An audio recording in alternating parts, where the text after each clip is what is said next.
I never thought my marriage to Emily would feel like a disappearing act. We'd been together for 10 years, building what I thought was a life rooted in trust and shared dreams. Sure, we had our ups and downs. Every couple does. But nothing prepared me for the storm brewing beneath her perfectly curated smile. Started small. Emily had always been active in our community, organizing charity events and fundraisers. Recently, she began volunteering for what she called a unique opportunity. Her words, not mine. It involved a traveling performance group, mostly circus acts, raising money for underprivileged children through their shows. She talked about it with so much passion that I never questioned it. Until the late nights began. At first, they were occasional. She'd leave after dinner and return by midnight, brushing off my questions with vague answers about organizing schedules or coordinating props. Then they became routine. Every Tuesday and Thursday, Emily would help out with the performers. When I asked to join, she'd laugh it off. It's all behind-the-scenes stuff, David. You'd be bored stiff. I let it go, like an idiot. One night, I sat on the couch with a cold beer, scrolling through Netflix while Emily was out, supposedly at one of her meetings. That's when I noticed her laptop, left open on the kitchen counter. Normally, I wouldn't touch her stuff. I respected her privacy, but something nagged at me.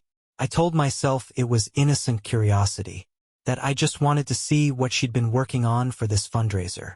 But when I opened the laptop, my heart sank. On the screen was a draft email.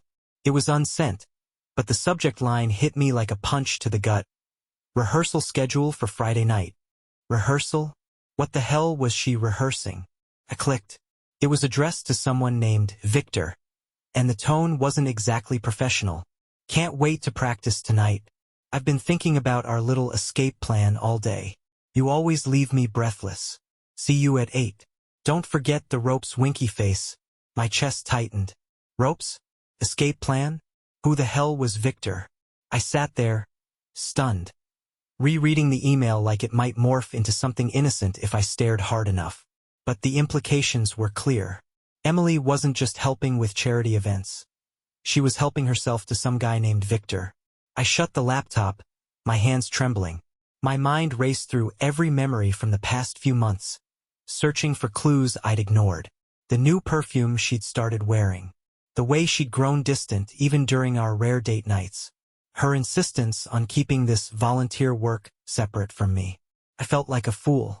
That night, Emily came home as usual, her hair slightly tousled and her cheeks flushed. I didn't say anything. Couldn't. Instead, I smiled, kissed her on the cheek, and told her I was heading to bed. But sleep didn't come. All I could think about was Victor, their escape plan, and the ropes. I had to know more. The next morning, I woke up before Emily, my thoughts still stuck on the email. I made coffee, staring out the kitchen window, trying to figure out what to do. Should I confront her? Should I wait and see if there was an explanation? The idea of her having an affair felt surreal. We weren't perfect, but we were solid, or so I thought. My chest burned with the realization that the woman I'd shared my life with could be hiding something so massive. Emily came downstairs, her hair damp from the shower. She looked radiant, as usual, but all I could see now were lies woven into her smile. "Morning," she said, kissing my cheek. "You're up early." "Couldn't sleep," I replied, keeping my tone casual. "Big day at work." She nodded, already scrolling through her phone. I watched her, wondering if she was messaging Victor. "You're out again tonight?" I asked, keeping my voice steady. She looked up, hesitating for a fraction of a second before answering. "Yeah, one of the performers has been struggling with their act. They need extra hands." "Which performer?" She paused, her eyes narrowing slightly. "Victor." My stomach churned. There it was, confirmation. But I couldn't let on that I knew. "Ah, Victor. "Haven't heard you mention him before," I said, sipping my coffee. "Well, he's new to the group," she replied, brushing me off. "He's an escapist. Really talented. A bit eccentric. But all of them are." The way she said escapist made something click in my brain. Escape plan. Ropes. It wasn't just a figure of speech. Victor was an escapist. Someone who performed stunts involving chains, locks, and restraints. A knot tightened in my stomach. "You should bring me to a rehearsal sometime," I said casually. She froze for just a moment. "It's really not that exciting, David. Trust me." "Oh, I don't know. Watching an escapist might be fun." "Sounds intense." She smiled faintly, but there was a flicker of unease in her eyes. "Maybe someday. Maybe someday." Translation: never. After she left for work, I decided it was time to dig deeper. I logged into her laptop again, now armed with her usual password. She wasn't exactly creative, it was the same one she used for Netflix. I opened her email and scrolled through her inbox, searching for more messages to or from Victor. What I found made my blood run cold. Dozens of emails. They weren't all explicit, but the tone was clear. They shared inside jokes, made plans to meet, and referenced things I didn't understand. Phrases like the grand finale and practice in the vault. I couldn't take it anymore. I needed to see what she was really up to. I clicked through her messages, eventually finding an address for their next rehearsal. It wasn't at a theater or a gym like I expected. It was a storage unit, on the edge of town. A goddamn storage unit. That night, while Emily left for her rehearsal, I waited 20 minutes before grabbing my car keys and heading to the address. I had no idea what I was walking into, but I couldn't sit at home and let this lie fester. When I arrived, the storage facility was deserted, the lights buzzing faintly in the cold air. I parked a safe distance away and walked to the unit number listed in Emily's email. What I saw when I opened the door was something I'll never forget. Inside the unit was a bizarre setup. Ropes, handcuffs, padlocks, and an entire wall covered with photos and sketches of escape stunts. A small table held bottles of champagne, candles, and an envelope with Emily's handwriting scrawled across the front. For Victor. My heart pounded as I stepped closer, carefully opening the envelope. Inside was a letter. "Victor, tonight is going to be unforgettable. I can't wait for the grand finale. Just you and me defying the odds together. No one else understands me the way you do. I'm so lucky to have found you." I barely finished reading before I crumpled the letter in my fist. Unforgettable? Oh, I'd make sure of that. I stood in that storage unit, surrounded by their secrets. The room reeked of betrayal, literally, as if the candles had been burning for their little sessions.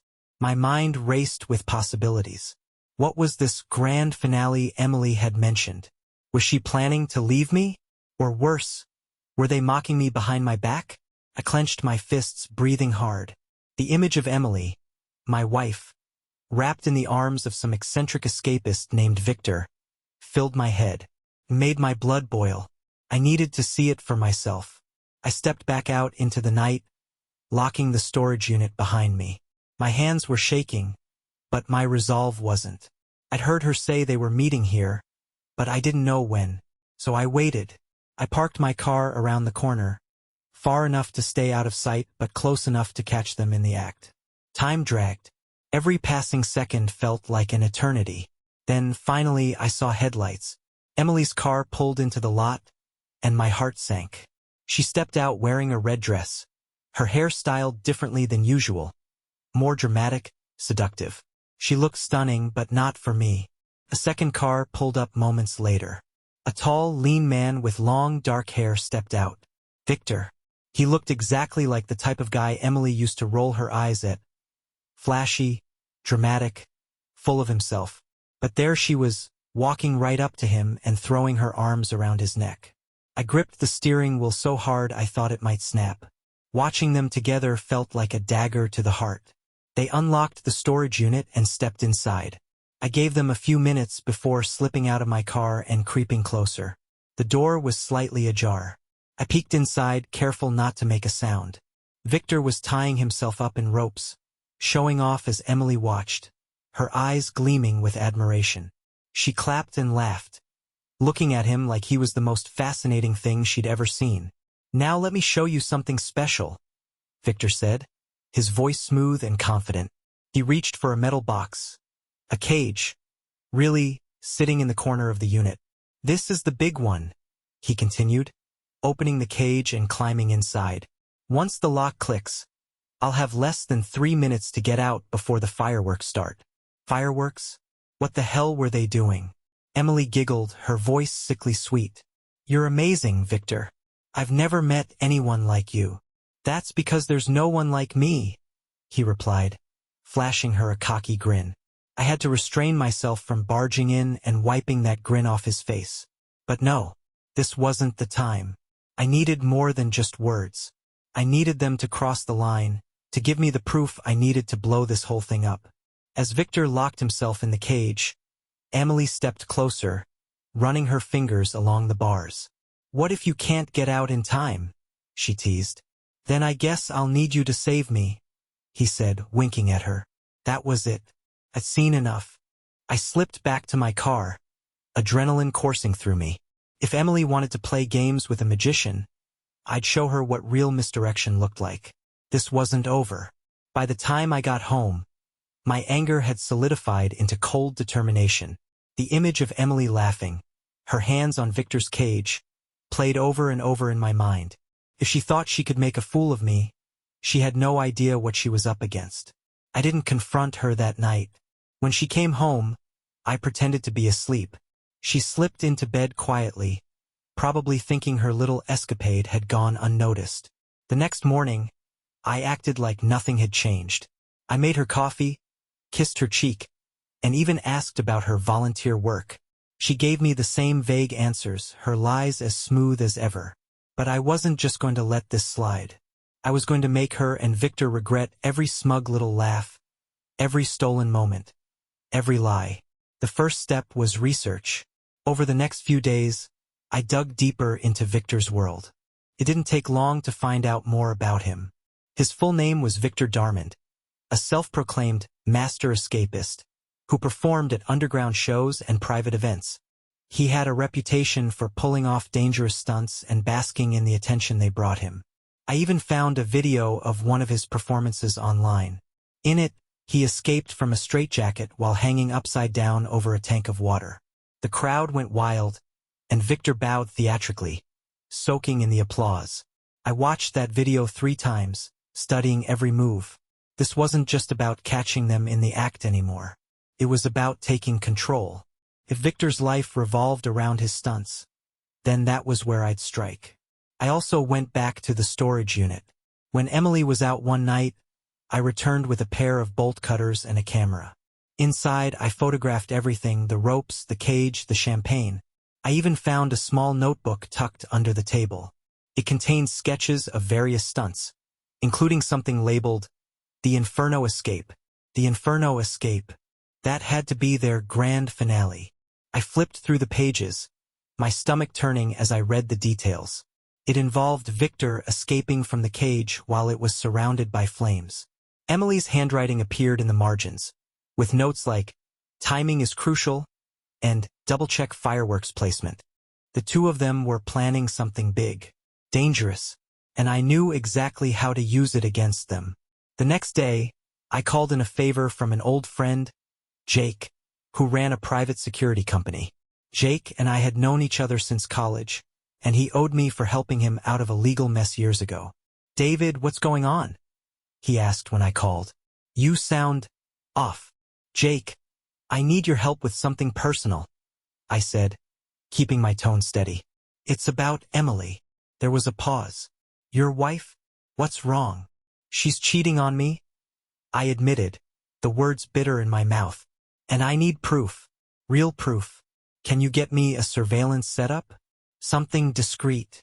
Jake didn't ask questions. Within hours, he delivered a small camera kit with audio recording capabilities. I installed the camera in our living room, hidden in the bookshelf, and made sure it was synced to my phone. If Emily and Victor thought they could outsmart me, they were in for a rude awakening. That night, Emily received a call from Victor while I was pretending to watch TV. She stepped into the other room, but the camera picked up every word. "Everything's set," she whispered. "Friday night, 9 p.m. The Inferno Escape. It's going to blow everyone away." She giggled. "No, don't worry about David. He has no idea." My jaw tightened, but I forced myself to stay calm. Friday night, 9 p.m. That was my window. I'd already seen the cage and the setup. I knew exactly how to turn Victor's grand finale into his final act. The days leading up to Friday felt endless. I kept up the charade at home, pretending everything was normal. I smiled when Emily smiled, joked when she joked, and kissed her goodbye when she left for her so-called rehearsals. Inside, I was seething, but I needed her to believe she was in control. While Emily was gone, I went back to the storage unit one last time. I knew Friday night would be my only chance to act, and I had to make sure everything was perfect. I brought tools, small, precise instruments I'd picked up from a hardware store, and started making some adjustments to Victor's cage. I'd studied his videos enough to understand how he worked. Victor's escapes relied on two things: speed and precision. He wasn't a magician. There were no hidden tricks. He used sleight of hand and meticulous timing to free himself, which meant I only needed to tweak one thing to ensure he wouldn't make it out. The cage had a simple mechanism, a padlock on the outside and a hidden release inside. If Victor pressed the release at the right angle, it would trigger a spring and pop the lock open. I tampered with the spring, weakening it just enough that it wouldn't respond to his touch. Next, I checked the fireworks setup. The plan was as reckless as it was flashy. Once Victor locked himself in the cage, Emily would light a fuse that led to a ring of fireworks around the base. The idea was to create an inferno effect, with Victor escaping just in time. Not anymore. I adjusted the fuse so it would burn faster, too fast for him to complete the escape. It wasn't enough to hurt him, but it would scare the hell out of both of them. They wanted drama? I'd give them the performance of their lives. When I was done, I stood back and surveyed the scene. The cage, the fireworks, the ropes, all of it looked the same as before. But now it was a ticking time bomb waiting for the right moment. Friday finally arrived. Emily left the house in a rush, her excitement palpable. "I'll be late tonight," she said, kissing me on the cheek. "Don't wait up." I smiled and nodded, my stomach twisting with anticipation. As soon as she was gone, I grabbed my car keys and headed to the venue, a warehouse on the outskirts of town. I'd learned about it from the surveillance footage and emails. It was a rented space, supposedly for a private performance. When I arrived, the parking lot was nearly empty. I slipped inside unnoticed, staying in the shadows. The stage was set up in the center of the warehouse, surrounded by folding chairs. A handful of people, friends of Victor and Emily, I assumed, milled around, chatting and sipping drinks. Emily and Victor were near the stage checking the setup. I stayed hidden, watching as they prepared for the stunt. Victor climbed into the cage, testing the locks and practicing his movements. Emily stood nearby, holding the fuse for the fireworks. They looked so damn smug, so sure of themselves. I clenched my fists, forcing myself to stay calm. The moment was coming. Finally, Victor addressed the small crowd, his voice booming with theatrical flair. "Ladies and gentlemen, tonight you'll witness a feat of courage and skill like no other. The Inferno escape. I'll lock myself in this cage, surrounded by flames, and break free before the fire consumes me." The crowd clapped politely. Victor turned to Emily, handing her the fuse. "And my beautiful assistant will set the stage." Beautiful assistant. My wife. Emily lit the fuse, and the crowd leaned forward in their seats. Victor stepped into the cage, locking himself inside. The flames crackled to life, licking at the edges of the stage. He started his escape, his fingers moving quickly to release the hidden latch. But I knew it wouldn't work, and it didn't. His movements grew frantic as the fireworks burned faster than he expected. Sweat poured down his face, and panic set in. Emily's smile faltered. "Victor, is everything okay?" He didn't answer. He was too busy struggling against the ropes, the lock refusing to budge. The crowd started murmuring, sensing something was wrong. "Victor!" Emily shouted, running toward the cage. That's when I stepped out of the shadows. "Emily?" I said, loud enough for everyone to hear. She froze, turning to face me. Her eyes widened in shock and terror. "David!" I smiled, stepping closer. Enjoying the show? Emily's face went pale as the flames rose higher around Victor's cage. The crowd turned toward me, their murmurs growing louder.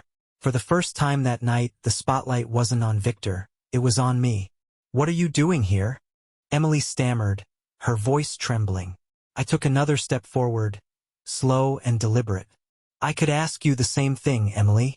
Helping Victor with his grand finale. Huh? Looks like it's not going as planned." Victor was thrashing in the cage now, his usual confidence replaced with sheer panic. "Emily, help me!" he shouted, tugging at the ropes and banging against the bars. Emily ran toward the cage, but I stepped in her path. "Going somewhere?" I asked, blocking her. She looked up at me, desperation in her eyes. "David, we don't have time for this. He's stuck. He's going to get hurt." I tilted my head, feigning concern. "Oh no, that would be terrible. A master escapist, trapped in his own stunt? How ironic." Her expression shifted, fear giving way to anger. "What did you do?" I leaned in close, lowering my voice so only she could hear. "I made a few adjustments. Just enough to make sure the grand finale lives up to its name." Her jaw dropped. "Are you insane?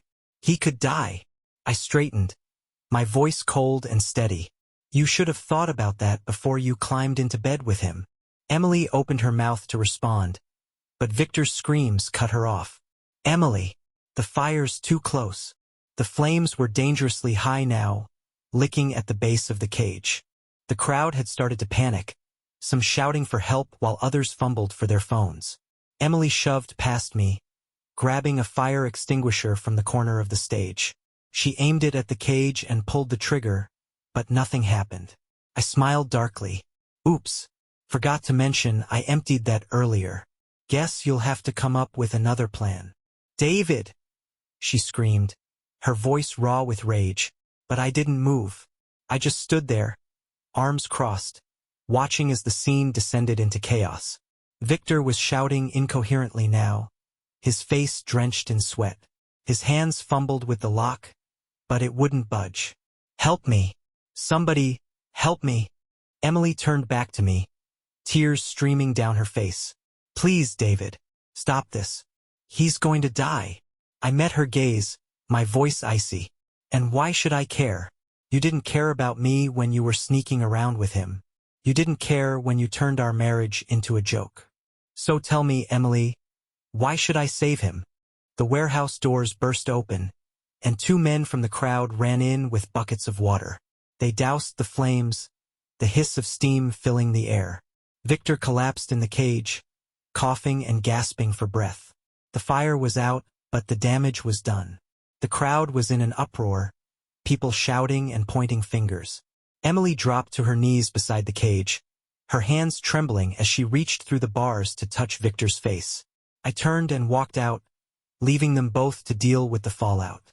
That night, I went home and poured myself a drink. I sat in the dark, savoring the silence. The memory of their panic played in my mind like a twisted highlight reel. For the first time in weeks, I felt like I had control again. But it wasn't over yet. This was just the beginning. The next morning, I woke to a dozen missed calls and text messages from Emily. I didn't bother reading them.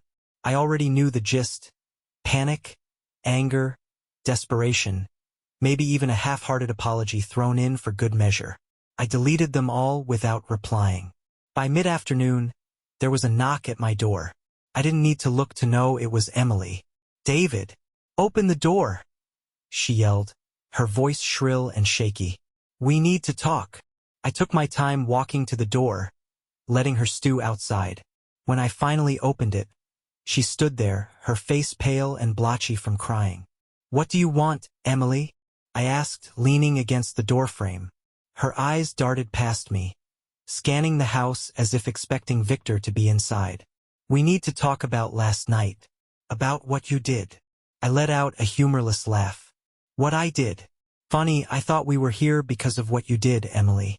But sure, let's talk." She flinched at the venom in my voice but pushed on. "You could have killed him, David. Do you even realize that?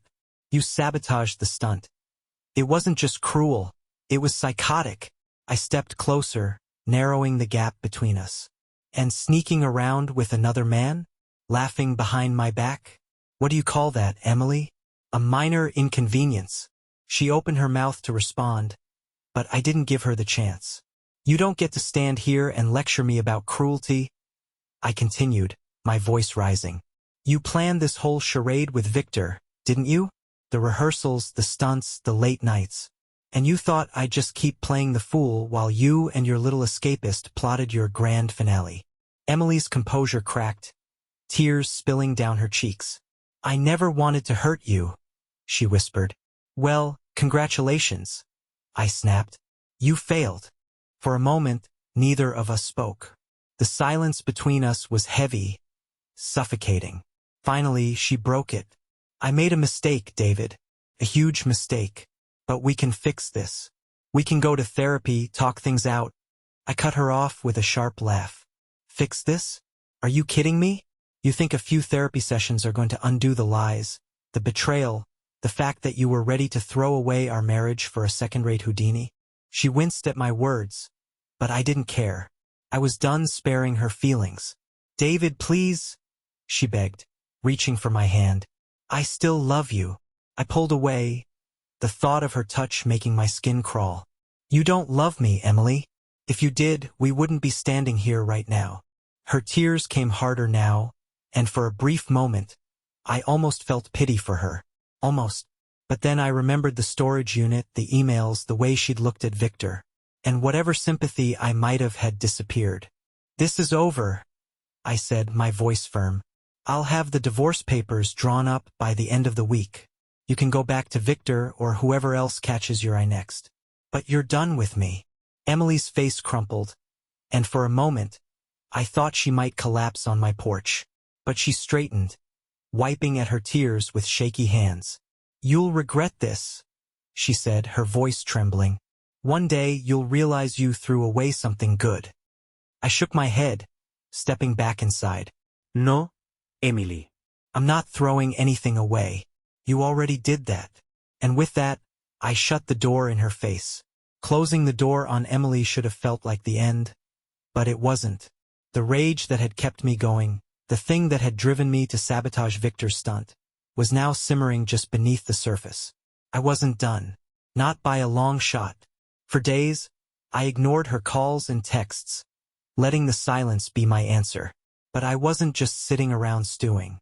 I had work to do. I went back to the storage unit one last time. I'd already taken photos of everything, but this time, I came prepared to clean house. The place was empty when I arrived. No sign of Emily or Victor. Perfect. I dismantled the setup piece by piece. The ropes, the cage, the fireworks, I took it all. I wanted to make sure they couldn't use it again, couldn't twist it into some redemption story to prove they were still the stars of their twisted little show. As I loaded the last of the props into my truck, I noticed something tucked beneath a stack of papers on the table. A small velvet box. I picked it up, my chest tightening with curiosity and dread. When I opened it, I found a ring, gaudy and oversized, with a gemstone that looked almost cartoonish. Victor had proposed to her. My grip tightened around the box, my knuckles white. The audacity. They'd taken everything, my trust, my dignity, and now they were planning to play house? But I didn't throw the ring away. Not yet. I had other plans for it. When I got home, I set the storage unit's contents in my garage, arranging everything like a stage. The cage stood in the center, the ropes coiled neatly beside it, the fireworks stacked in a corner. It looked almost theatrical, like a dark parody of their secret world. I stared at the setup for a long time, a glass of whiskey in hand. My mind raced with ideas, each one darker than the last. That night, I drafted an email to Victor. It was simple, direct. Victor, I know everything. If you want to save what's left of your career, meet me at the storage unit tomorrow night. Alone.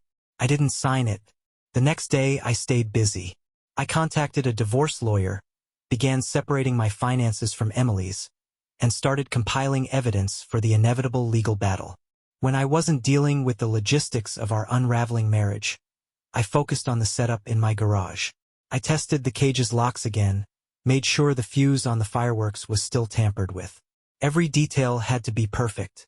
By the time night fell, I was ready. I drove to the storage unit just before 9 p.m., parking far enough away to avoid being seen. I didn't want Victor to know I was there, at least not yet. When he arrived, he looked exactly as I expected. Confident, smug, like a man who thought he could charm his way out of anything. He stepped inside, calling out into the empty unit. "All right, whoever you are, let's talk." I stepped out of the shadows, my voice cold and steady. "Welcome to the show, Victor." He turned, his eyes narrowing when he saw me. "David, what the hell is this?" "This," I said, gesturing to the empty room, "is where your story ends." Victor laughed, a nervous edge creeping into his voice. "What are you talking about, David? This is ridiculous." I didn't laugh. I didn't move. I just stared him down, letting the silence stretch until it was almost unbearable. "You thought you could mess with my life and just walk away?" I finally said, my voice low and cold. "You thought there wouldn't be consequences?" He raised his hands in mock surrender, the smirk never leaving his face. "Look, man, I didn't mean for things to get complicated. Emily and I don't." I cut him off, my tone sharp enough to slice through steel. "Don't say her name." That wiped the smirk off his face. "Good." Victor took a step back, glancing toward the door. "I'm not looking for trouble. If this is about last night." "It's not just about last night," I snapped. "It's about everything. The lies, the betrayal, the way you used my wife to stroke your pathetic ego." He flinched at that, and for the first time, I saw a flicker of doubt in his eyes. "Okay," he said, his voice calmer now, like he was trying to talk me down. "Maybe we made some mistakes, but it's not worth blowing this out of proportion." I stepped closer, forcing him to back up until his heels hit the edge of the empty cage I'd brought with me. His eyes darted down to it, then back to me. "What's this?" he asked, his voice tightening. "This," I said, grabbing his shoulder and shoving him into the cage, "is your next performance." "What the hell, man?" he shouted, scrambling to his feet as I slammed the door shut. I ignored his protests, locking the cage with the same padlock he'd used during his stunts. It clicked into place with a satisfying finality. Victor grabbed the bars, shaking them violently. "Are you insane? Let me out." I crouched down so we were eye level, my face inches from his. "Insane," I said, my voice dangerously soft. No, Victor. "Insane is thinking you could screw me over and not pay for it." I reached into my pocket and pulled out the velvet box, holding it up for him to see. "Recognize this?" His eyes widened, and he stammered, That's mine." "Not anymore," I said, tossing it onto the ground in front of the cage. "Consider it a souvenir. Something to remember this night by." Victor's breathing grew ragged, his hands gripping the bars so tightly his knuckles turned white. "David, come on. This is crazy. What are you planning to do?" I stood, walking over to the corner where the fireworks were stacked. "You're the showman, Victor. I thought I'd give you a chance to perform one last time." His face turned pale. "You're joking." I didn't answer. I grabbed the fuse and began unspooling it, weaving it in a circle around the cage. "David, stop!" he shouted, panic rising in his voice. "This isn't funny." I paused, turning to face him. "Funny?" No, Victor. "It's not funny.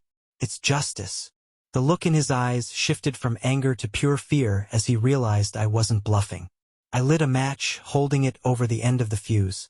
"Let's see if you're as good as you think you are." "Wait!" he screamed, his voice cracking. "We can talk about this. Please." But I didn't wait. The match dropped, igniting the fuse. The sparks raced toward the cage, the fire crackling and hissing like a snake. Victor scrambled to free himself, his hands shaking as he fumbled with the hidden release mechanism. "David, stop this. Please." I stepped back, my arms crossed, watching as he fought against the cage. The flames reached the base of the fireworks, and the first explosion lit up the room, showering sparks in every direction. Victor screamed, his movements growing more frantic. For a moment, I felt the weight of what I was doing. But then I thought of Emily, her laughter as she stood beside him, their whispered plans to escape together. And I felt nothing. The room lit up with bursts of orange and white as the fireworks ignited. Sparks ricocheted off the walls, the crackle and pop filling the air like a drumbeat of chaos.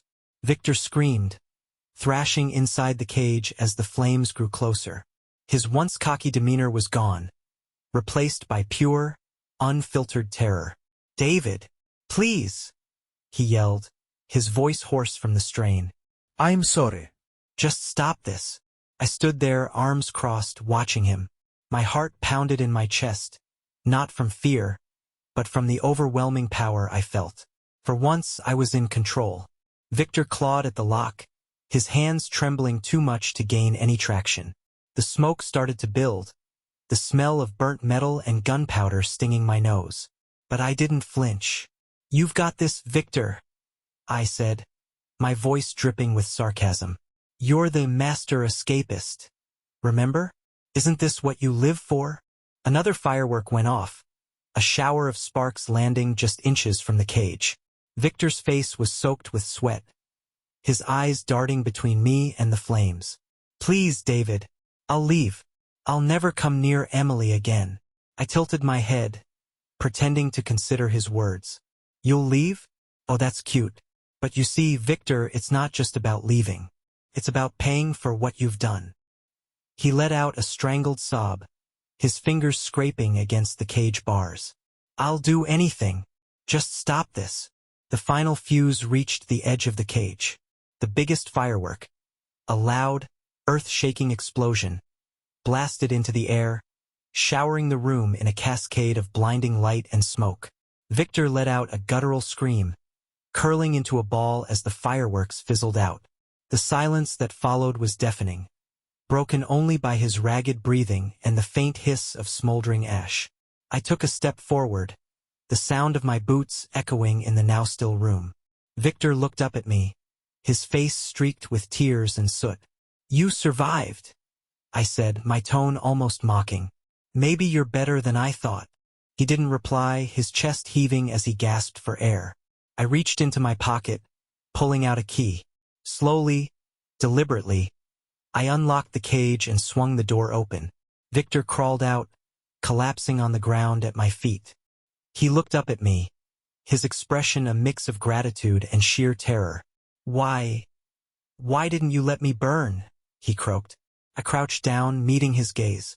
"Because, Victor, I wanted you to live with this, to remember how it feels to be helpless, to know that you're not untouchable." I grabbed him by the collar, pulling him close. "And if I ever see you near Emily, or anyone else I care about, I won't stop next time." He nodded frantically, his body trembling like a leaf. "Now get out," I growled, shoving him back, "before I change my mind." Victor scrambled to his feet, limping toward the door without looking back. I watched him go, the adrenaline finally starting to wear off. The room was a mess, scorched and smoky, but it felt like the first clear space I'd stood in for weeks.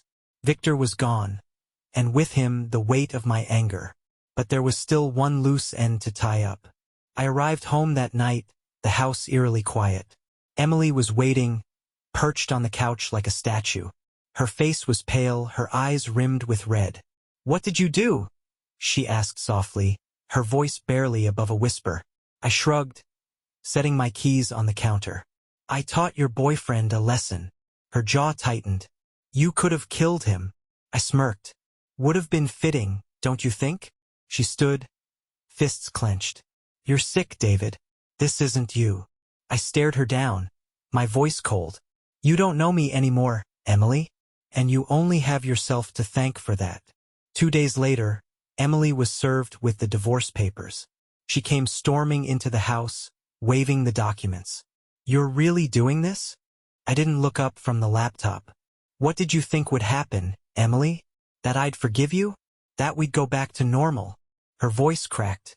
"We've been together for 10 years, David. Doesn't that mean anything to you?" I finally met her gaze. It did, until you threw it away. She stood there, shaking, before crumpling the papers in her hands. You're going to regret this. No, Emily, I said evenly. You will. Victor tried to stay quiet after the stunt, but I wasn't finished.